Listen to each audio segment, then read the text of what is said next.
A long wait for Joe Biden has ended as he took the oath of office as the President of the United States of America. The inauguration, however, was unlike any other because of the heavy security cover as well as the pandemic. Here is a roundup of all the highlights. I, Joseph Robinette Biden Jr., do solemnly swear that I will faithfully execute the office of President of the United States. Office of President of the United States. And will, to the best of my ability. Joseph Robinette Biden Jr. is sworn in as the 46th President of America in a ceremony that was conspicuously devoid of grandeur. So help me God. Congratulations, Mr. President. A ceremony reflective of the troubled times his country is in. Biden took oath on his 127-year-old family Bible. I, Kamala Harris, do solemnly swear that I will support and defend the Constitution of the United States. That I will support and defend the Constitution of the United States against all enemies. Before him, Kamala Harris took oath, becoming the first woman, the first Indian American, and the first black to become the American Vice President. In attendance were past presidents, Barack Obama and Bill Clinton from among the Democrats and George W. Bush from among the Republicans, a sign of America returning to continuity. One name missing, Donald Trump, a more troubling sign of the divide within. Joe Biden realizes the challenge ahead. His inaugural speech was a call to unity. Today, on this January day, my whole soul is in this, bringing America together, uniting our people, uniting our nation. And I ask every American to join me in this cause. A point he hammered on and on. Yet hear me clearly. Disagreement must not lead to disunion. And I pledge this to you. I will be a president for all Americans, all Americans. And I promise you, I will fight as hard for those who did not support me as for those who did. Biden also listed the other challenges. The COVID pandemic, the biggest one. We must set aside politics and finally face this pandemic as one nation. One nation. And I promise you this, as the Bible says, weeping may endure for a night, but joy cometh in the morning.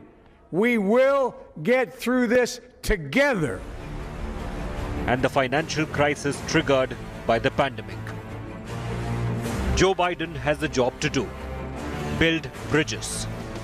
American unity is his KRA. On Wednesday, Biden vowed to do just that, heal old wounds. Together, we shall write an American story of hope, not fear, of unity, not division, of light, not darkness, a story of decency and dignity, love and healing, greatness and goodness. Bureau Report, India Today. And I want to take this across to Pratiksha Gildial, who's joining us live from Washington, D.C. Also with us is our Foreign Affairs Editor, Geeta Mohan. Pratiksha, to you first. It was a ceremony that was definitely very emotional for a lot of Americans, but very different from what you usually see. Not as grand, lesser people in attendance, all of this because of the pandemic. Absolutely. What the ceremony lacked in pomp and circumstance, it made up in its solemn, in the way it was solemn, it was understated, but it was deeply symbolic of the times that we are in. You know, the reduced number of guests, only about 1,000 guests, no spectators, not the hundreds of thousands of thronging crowds that come to Washington from all over the country and line up the National Mall right in front of the US Capitol. On the other hand, this mall was actually lined with hundreds of thousands of American flags, which were symbolic of the people who could not attend. So definitely an event which was deep in symbolism. The thing that stood out from it was President Biden's call for unity. He just could not stress it enough how important it is for America to unite in these times when it's deeply divided. And, it's a nation on edge, really. It was evident on the streets of Washington today, where I was doing my reporting from today. Empty streets, very few people out. They had been given express orders by authorities to stay at home and take part in the inauguration virtually.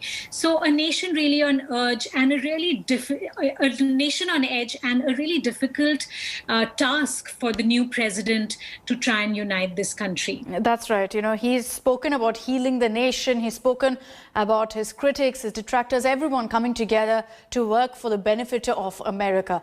But Geeta, the biggest focus for us here in India is what Joe Biden means for us. What will his administration, his regime mean for India?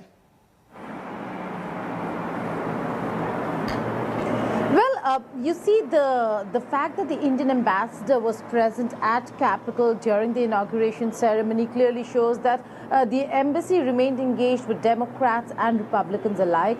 India is a very important country for the United States of America, and there will be no change or major shift in the foreign policy continuum when it comes to the positives. In fact, what we could see, certain diplomats and officers who've been involved in the negotiations have said that there could be a forward movement on the trade front. Expect maybe a mini trade deal sooner than later.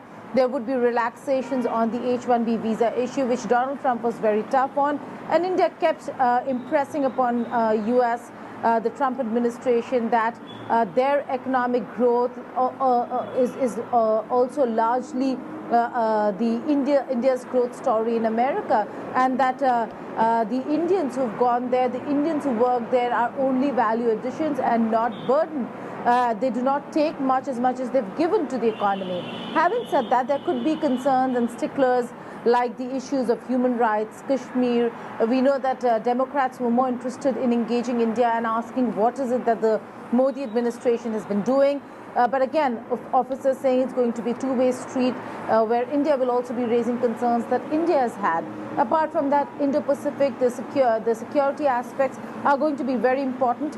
During the confirmation hearings of Antony Blinken, the Secretary of State, and Lloyd Austin, the Secretary of Defense, the questions on Pakistan were very, very specific. And to that, they've gone back to the old statements that Pakistan is important for the Afghan peace process, that they are doing a lot. They need to do a lot more, but they've done a lot to contain terror. So that could be an area of concern for India, given that the US administration has to look at what they've done with regards to terror networks and terrorists that aim their entire energies against India.